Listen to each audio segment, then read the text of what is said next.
오늘도 레위기 12장 1절에서 8절까지 우리 어제 본문을 한 번 더 상고하겠습니다.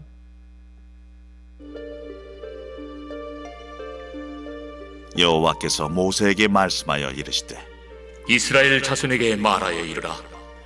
여인이 임신하여 남자를 낳으면 그는 이랫동안 부정하리니 곧 월경할 때와 같이 부정할 것이며 여덟째 날에는 그 아이의 포피를 벨 것이요 그 여인은 아직도 33일을 지내야 사녀리 깨끗하리니 정결하게 되는 기한이 차기 전에는 성물을 만지지도 말며 성소에 들어가지도 말 것이며 여자를 낳으면 그는 2일 동안 부정하리니 월경할 때와 같을 것이며 사녀리 깨끗하게 되면 66일을 지내야 하리라. 아들이나 딸이나 정결하게 되는 기한이 차면 그 여인은 번제를 위하여 1년 된 어린 양을 가져가고 속죄제를 위하여 집비둘기 새끼나 산비둘기를 회막문 제사장에게로 가져갈 것이요 제사장은 그것을 여호와 앞에 드려서 그 여인을 위하여 속죄할지니 그리하면 사녀리 깨끗하리라. 이는 아들이나 딸을 생산한 여인에게 대한 규례니라.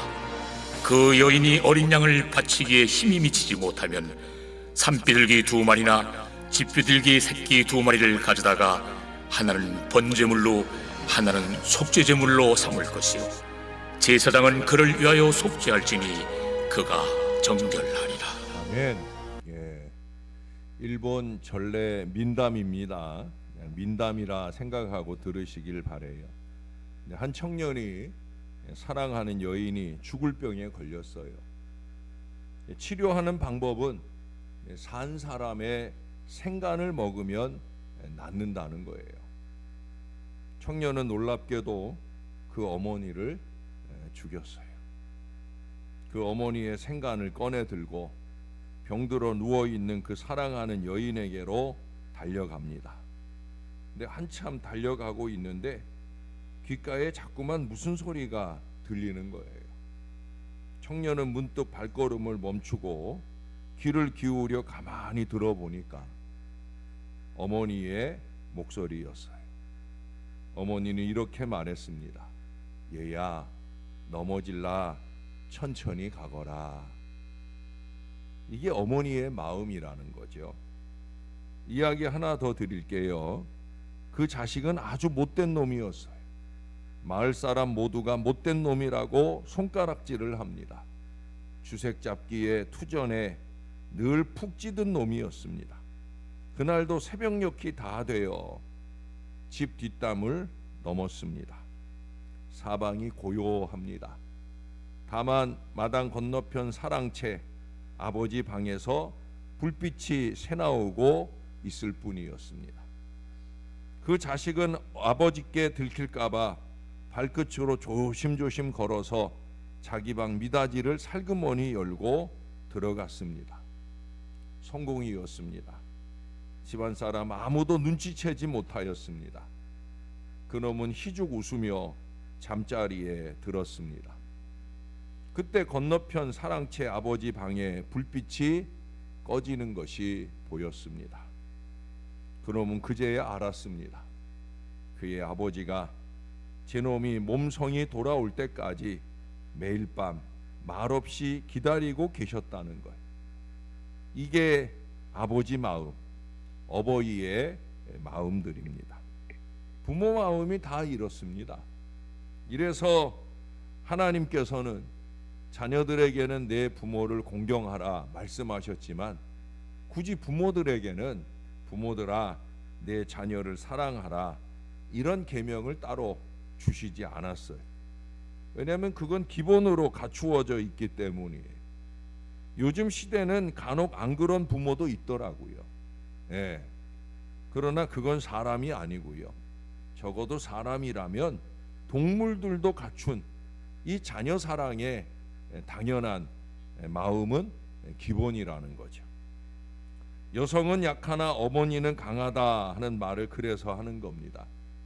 물론 성경에는 여성은 계수에도 들지 못하지만 그럼에도 어머니는 위대해요. 왜냐하면 그 어머니는 놀라운 사랑의 힘으로 자녀를 잉태하고 출산하고 또 잘 길러내기 때문입니다. 그런데 오늘 본문을 보니까 산모를 부정하다고 해요. 물론 부정이 전부 죄는 아닙니다. 자녀의 출산은 하나님이 주신 복이죠. 그럼에도 산열 기간을 부정하다라고 말씀하셔요.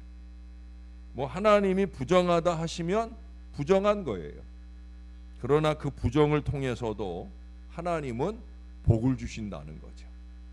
그것도 아기 탄생에 이 복을 주시는 거예요. 어제도 말씀드렸지만 한 가정에 아기가 태어나는 일은 놀라운 일이고 복 중에 복이에요. 제가 어제도 병원에 있는 동안 두 아기의 탄생을 알려주는 그 종합병원의 그 안내 방송을 들으며 아내랑 같이 흐뭇한 마음, 또 기도하는 마음을 잠깐이라도 가져보았어요. 어떻게 생명이 오는지를 생각하면 정말 어머니들을 위대하다고 말하지 않을 수 없어요. 우리 아내가 있던 병원이 우리 딸내미가 태어난 병원이라고. 어제 딸이 오전 근무하고 퇴원하고 퇴근하고 이제 병원에 왔어요. 제가 딸에게 그랬죠. 두 가지 얘기를 했어요. 하나는 이 병원이 네가 태어난 병원이다 하는 얘기하고, 그리고 이제 하나는 어제 말씀드린 대로 우리 딸내미가 어렸을 때 엄마랑 같이 저랑 같이 그 병원에 간 적이 있는데 그 주치의 선생님이 우리 딸내미를 무척 이뻐해 주셨어요. 그래서 우리 딸내미가 그걸 기억을 해요. 그렇기 때문에 어제 이제 그 얘기를 해줬지요. 야, 너 그 이뻐해 줬던 선생님 기억하시냐? 기억하냐? 그랬더니 기억한다는 거예요.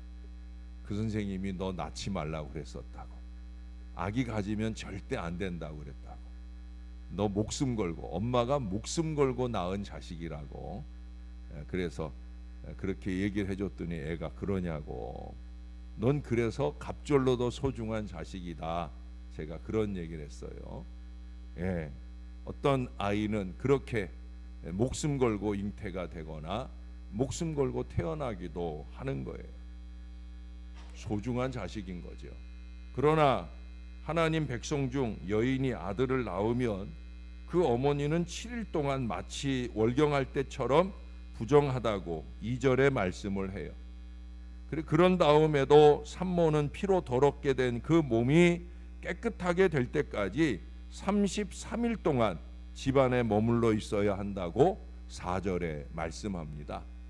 5절에는 이 두 가지를 묶어서 딸을 낳은 어머니는 또 다르다 말씀을 해요. 뭐가 다르냐? 딸을 낳은 어머니는 부정한 기간이 배나 길어져 두 일에 즉 14일 동안 부정하다 말씀하고요. 그러고도 피로 더럽게 된 몸이 깨끗하게 될 때까지 역시 산모는 2배 66일 동안 집안에 머물러 있어야 된다 말씀합니다. 그러니까 어머니는 아들을 낳으면 총 40일 동안, 딸을 낳으면 총 80일 동안 부정하게 되는 거예요. 어제도 말씀드렸지만 단순한 부정이 아니에요. 긴 산후조리의 배려입니다. 마음도 만져주시는 사랑입니다. 제가 오늘 이 찬송을 부르면서 우리가 간주를 했잖아요. 이 기간이 바로 그 간주의 기간이다. 잠깐 쉬는. 찬송이 우리가 부르기에는 조금 빠르게 불렸으니까 잠깐 숨 좀 고르고 3절 불러라 하는 것처럼 이 기간은 그 간주하는 기간이에요. 하나님이 저와 여러분을 혹시 잠깐 쉬게 하는 시간이 있다고 하면 간주하라, 간주하는 시간이구나, 재충전하자 하는 마음이면 돼요. 그러나 그것은 이 배려와 사랑을 어떤 마음으로 받느냐에 따라 완전히 달라지는 거예요. 부정을 정죄라고 생각하고 자책하는 사람은 그 기간을, 그 간주의 기간을 어둠의 기간으로 지나게 될 거예요. 소중한 딸을 함부로 비하하기도 할 거예요. 왜 내게 딸을 주셨나라고 생각하는 그 안타까운 어머니는 그 딸의 미래를 어둠의 미래, 그 어리석은 자녀의 어리석음이 자녀의 미래도 어둡게 만들고 말 거라는 거예요. 그러나 그 부정의 기간을 하나님의 사랑이라 생각하고 빛 가운데서 그 이유를 잘 준비하는 기도의 어머니는 다른 미래를 열어줄 수 있을 거예요. 더욱 영적으로 무장을 하고 그 낳은 아이를 하나님 보시기에 좋게 키우기를 결단하는 어버이가 될 거예요. 마음을 잘 가져야 되는 거예요. 예? 하나님의 선하시고 기뻐하시고 온전하신 뜻대로의 그 마음, 어제 저녁 말씀대로라고 하면 정성껏 예의 바르게 이 마음으로 예배하고 이 마음으로 삶을 살아가면, 그러면 아름답게, 나의 미래도 아름답게, 내 자손들의 미래는 더 아름답게 만들어 줄 수 있는 거예요. 마음을 잘 가져야 돼요. 딸은 물론 아들이라 할지라도 아기를 낳은 어머니는 모두 부정합니다. 그래서 아기 낳은 어머니는 정해진 기간 동안 집안에 머물러 있어야 합니다. 그러나 계속 부정한 모습으로 그렇게 머물 수는 없는 거예요. 하나님께서는 어머니들을 그냥 두시지 않으셔요. 그 모든 부정에서 벗어나 속죄함을 받게 하십니다. 은혜의 미래를 열어주시는 거죠. 그래서 출산으로 인한 부정을 정결하게 하는 기간이 다 채워지면 어머니는 번제를 위해 1년 된 어린 양을 가지고 제사장에게 가고, 또 속죄제를 위해서는 집비둘기 새끼나 산비둘기를 제사장에게로 가져가라 6절에 말씀합니다. 근데 여기서도 또 만약 살림이 가난하여 어렵다고 하면 어린 양 안 가져와도 된다. 산비둘기 2마리 또는 집비둘기, 그것도 새끼로 2마리를 가져다가 하나는 번제물로 다른 하나는 속죄제물로 삼아도 된다고 8절에 말씀합니다. 그러면 제사장은 그를 위하여 속죄할 것이요 그가 정결해지리라 말씀해요. 부정이 목표가 아니에요. 정결과 거룩이 목표입니다. 그래서 세심하게 배려하고 계시는 거예요. 여러분, 이래서 못하고 저래서 안 되는 이유를 꼽지 말라고, 할 수 있다 하신 이는 우리 하나님이시니까 제발 좀 미루지 말고 포기하지 말고 속죄 은혜도 받고 헌신 미래도 잘 살라고 그렇게 말씀하시는 거예요. 다음은 안 올 수 있어요. 내년은 안 올 수 있어요. 지금 할 일은 지금 해야 되는 거예요. 오늘 회개, 지금 회개, 지금 해야 되는 거예요. 지금 해야 할 일은 지금 해라고 지금 말씀하고 있는 거예요. 하나님의 일도 그 하나님 은혜 안에 누리는 우리 인생의 모든 일도 우리 하나님의 세심한 배려와 사랑으로 잘 될 거라고 믿으며 지레진작 겁먹고 포기하지 말고 과감한 도전과 시도를 이어가야 되는 거예요. 올 한 해 우리가 제가 자주 말하잖아요. 주 안에서 주님과 함께. 여러분, 그건 우리가 잠깐 쉬기 위한 울타리가 아니에요. 그렇죠? 주 안에서 주님과 함께라고 하는 이 울타리는요, 범사 형통의 울타리인 줄로 믿습니다. 우리 어제 저녁에도 하나님 손 붙잡고 기도했잖아요. 하나님 손 붙잡고만 아니라 또 다른 사람의 손을 붙잡는 모습으로 우리가 하나님 앞에 기도했잖아요. 울타리를 쌓는 거예요. 적어도 이 울타리를 가지고 있으면 주 안에서 주님과 함께의 이 울타리로 신앙하는 사람은 하나님이 하라고 말씀하시면 그냥 기도하면서 하면 되는 거예요. 그러면 하나님이 길을 열어 주실 줄로 믿습니다. 그게 믿음인 거지요. 믿음은 다른 거 아니에요. 여러분, 한 생명을 잉태하여 출산하고 잘 양육하는 일은 위대합니다. 하나님께서는 위대한 어머니들로 훌륭한 자녀들을 길러내게 하셨습니다. 그 막중한 사명을 잘 감당하도록 정결의 기간을 정하시고 집안에서 산후조리를 하도록 쉼의 기간을 보장하여 주시기까지 해요. 왜? 더 중한 사명, 기도의 사명이 있기 때문이에요. 성경에는 위대한 어머니들이 많이 나와요. 당대의 온유하기가 모든 사람보다 뛰어났던 훌륭한 지도자 모세에게는 어머니 요게벳이 있었습니다. 자기 자식을 자기의 품 안에서 키울 수 없어서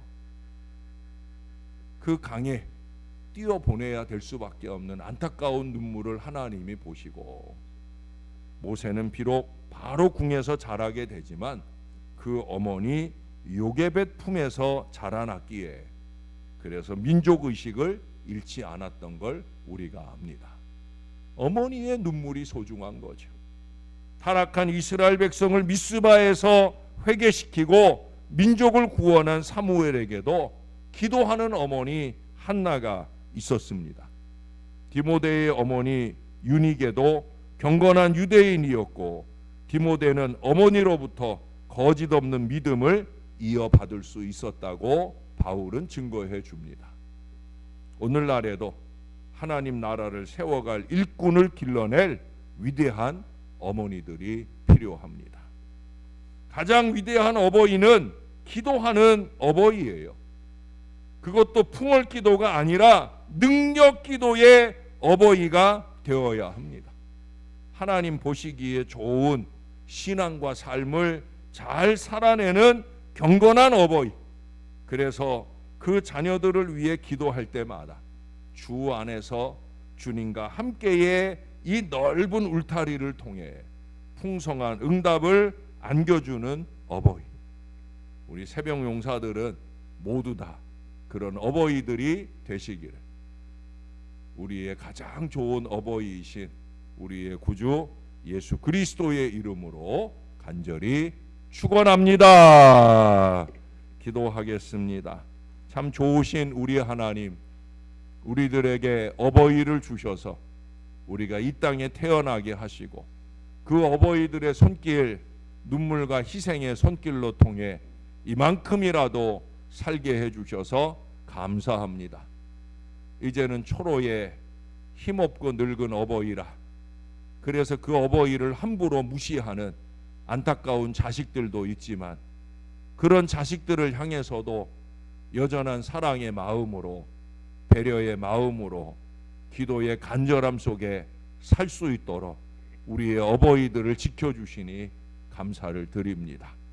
조금만 더 사실 수 있게, 우리 하나님 조금만 더 건강하게 사실 수 있게 우리 하나님께서 우리의 어버이들을 잘 지켜 주시옵소서. 또한 우리 어버이들로서 우리는 아버지 하나님 제대로 된 믿음을 좀 잘 살 수 있게, 우리의 방패기도가, 늘 드리는 방패기도가 더 견고해져서 우리의 자손들을 크고 작은 어려움 가운데 지켜내줄 뿐만 아니라 주 안에서 주님과 함께의 울타리를 견고하게 치는 신앙과 삶을 아름답게 살아내는 어버이, 신앙을 밑바탕으로 뜨거운 기도를 늘 이어가는 어버이, 그 기도로 통해, 그 능력 기도로 통해 우리 자손들의 미래를 형통한 미래로 열어주는 그런 능력 있는 어버이들이 될 수 있도록 우리를 붙들어 주시옵소서. 하나님, 볼품없는 풍월 기도로 사는 인생 되지 말게 하시고 한 마디의 기도를 드려도 우리 하나님께서 즉각 응답해 주실 만한 능력 기도의 믿음의 부모들이 되기 위해 신앙과 삶을 정성껏 예의 바르게 잘 살아가는 믿음의 어버이들이 되도록 우리를 붙들어 주시옵소서. 오늘도 우리 청년부 청소년부 수련의 여정을 이어갑니다. 멀리 삼봉까지 다녀오는 걸음 안전하고 편안하게, 그러나 그보다 더 중요한 은혜로 충만하게 되어올 수 있도록 우리 주님이 꼭 붙들어 주옵소서. 가고 오는 모든 여정 동안에 행복한 은혜의 여정이 꼭 이어질 수 있게 우리 주님이 동행하여 주옵소서. 오늘도 세 번째 중요한 시험을 치르러 가는 아이가 있습니다. 그간에도 지혜로 총명으로 지켜주셨사오니 우리 하나님 오늘도 꼭 함께 하셔서 마지막 시험도 잘 치러내도록 주님이 꼭 동행하여 주옵소서. 이 아이의 마음 가운데 우리 어르신들의 기도로 통해 우리 하나님의 손길이 내게 있었음을 고백할 수 있는 은혜의 자리에 나아갈 수 있도록 우리 하나님께서 꼭 도와 주옵소서.